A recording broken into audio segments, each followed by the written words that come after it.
With the youth on Wednesday nights, we've been looking at the armor of God, what He's given us. We looked at the fact that we need to put on Christ as believers, as followers of Him. We need to put on Christ so that we can make it in this life.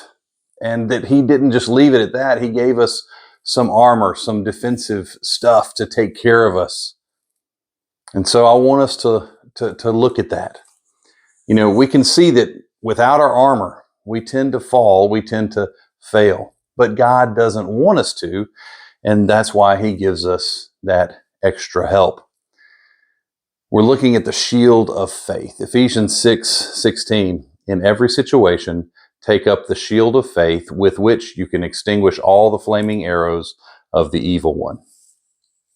Now, if we look back at this time when this was written, it was inspired by Roman warfare, and we see that a shield was a large shield, something between a 3-foot diameter round shield or a 4-foot by 2.5-foot big tower shield that you would hold.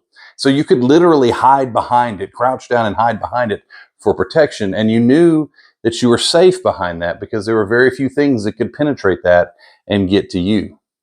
And this is what our faith should be like.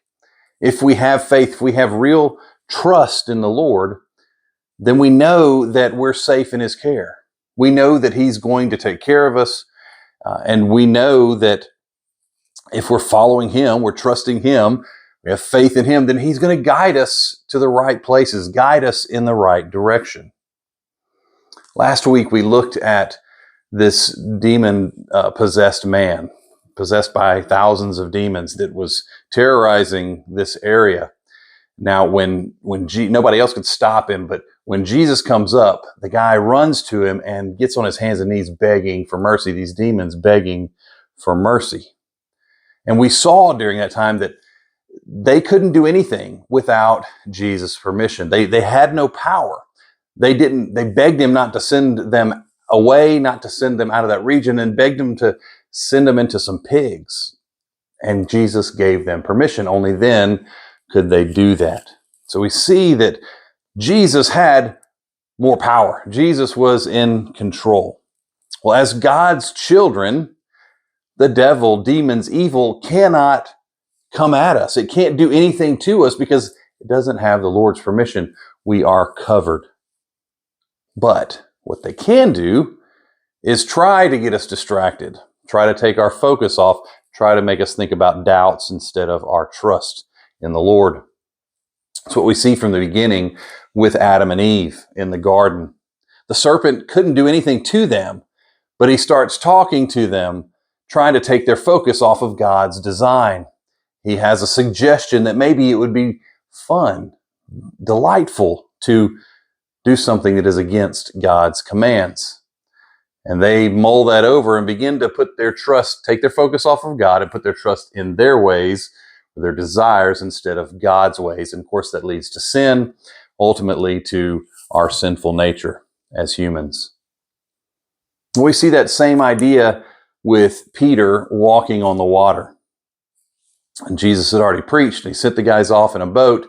He goes off to pray, and then he sees the boat being battered by waves. And we see in Matthew 14:23, after dismissing the crowds, he went up on the mountain by himself to pray.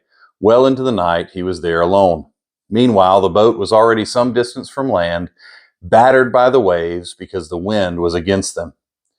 Jesus came toward them, walking on the sea very early in the morning.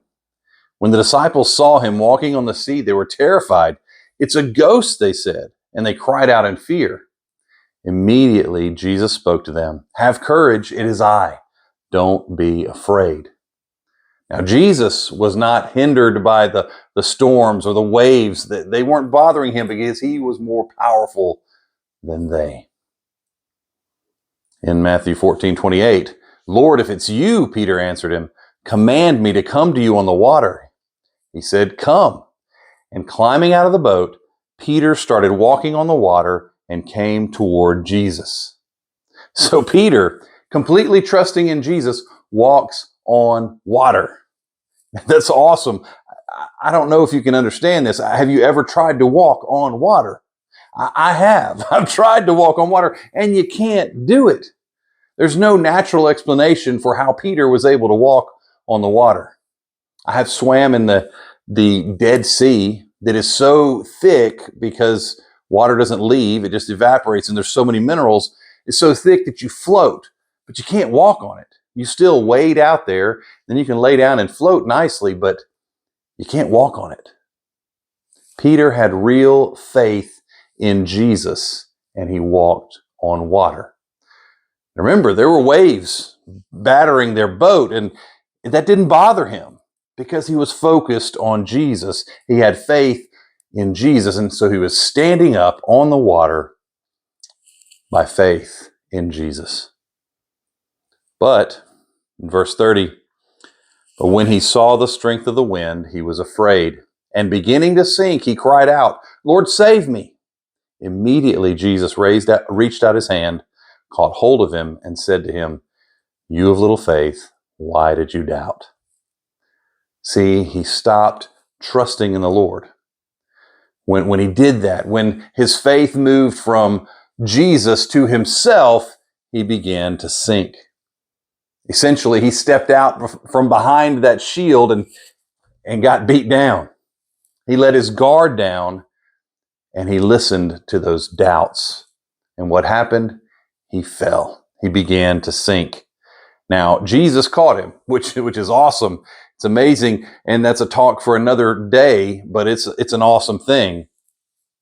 But we see in that what happens when we drop our shield, when we drop that shield of faith and trust, that armor that we've been given.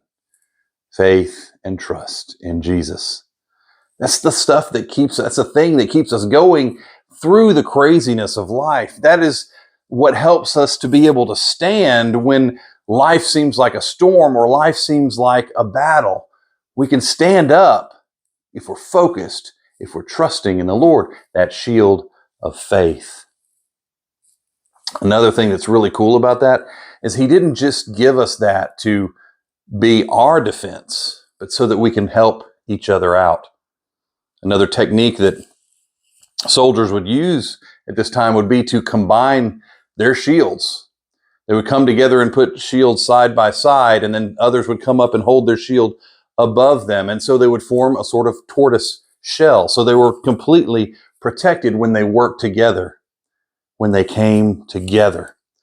Well, in the same way, guys, we are meant to help one another. When we see a brother or sister who's struggling, and we need to step in and remind them of their faith, of their shield of faith, remind them of their faith in Jesus. We just step in with our shield of faith and help them along. And as we go through life together, we're protecting each other on all sides. This is a major part of what it means to be a part of a body of believers. Guys, that's what church is meant to be. That's what our small groups are meant to be. It's not just our individual faith in the Lord, but it is all of our combined faith and trust in the Lord supporting each other.